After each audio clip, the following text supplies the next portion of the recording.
ইউরোপের শিল্প সমৃদ্ধ দেশ ইতালি বহু বছর ধরে শ্রমিক সংকটে ভুগছে। গবেষণা বলছে 2025 সালের শুরুতে 3,73,00,000 কর্মক্ষম জনসংখ্যা 2035 সালে নেমে যেতে পারে 3,44,00,000-এ। এতে জিডিপি কমবে, তরুণ কর্মী পেতে প্রতিষ্ঠানগুলোকে পড়তে হবে চরম সংকটে।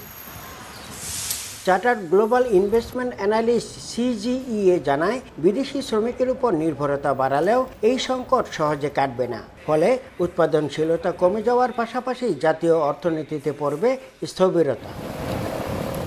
তবে এই সংকটকে সম্ভাবনা হিসেবে দেখছেন বাংলাদেশি কমিউনিটি নেতারা। বলছেন, বৈধ পথে দক্ষ শ্রমিক পাঠানো গেলে ইতালির অর্থনীতিতে অবদান রাখা সম্ভব। ইতালিতে বাংলাদেশি শ্রমিকদের যথেষ্ট সুনাম রয়েছে এবং সেই সাথে বর্তমান সরকার বাংলাদেশ থেকে শ্রমিক আসার সুযোগ তৈরি করে দেওয়ার জন্য উদ্যোগ গ্রহণ করেছে। সুতরাং আমি মনে করব যে দুই দেশের সরকার যদি কিছু ইতিবাচক পদক্ষেপ নিতে পারে তাহলে বাংলাদেশিদের জন্য রয়েছে অপার সম্ভাবনা। একদিকে আমরা যারা প্রবাসী ইতালিতে বসবাস করি বা প্রবাসী যারা আছে বা বাংলাদেশিরা আছি, তাদের জন্য আমি মনে করি একটি ভালোই সংবাদ।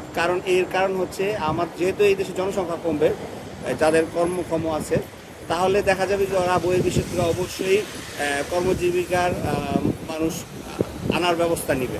তো আমি আশাবাদী যে আমাদের বাংলাদেশিরা যারা আছে তারা খুবই কর্মঠ এবং বাংলাদেশ থেকে প্রচুর শ্রমিক আসার সম্ভাবনা আছে। 2023 থেকে 2025 সালের মধ্যে বাংলাদেশ সহ বিভিন্ন দেশ থেকে 4,52,000 শ্রমিক আনার আইন অনুমোদন করে ইতালি সরকার। হাসান মাহমুদ, সময় সংবাদ, ইতালি।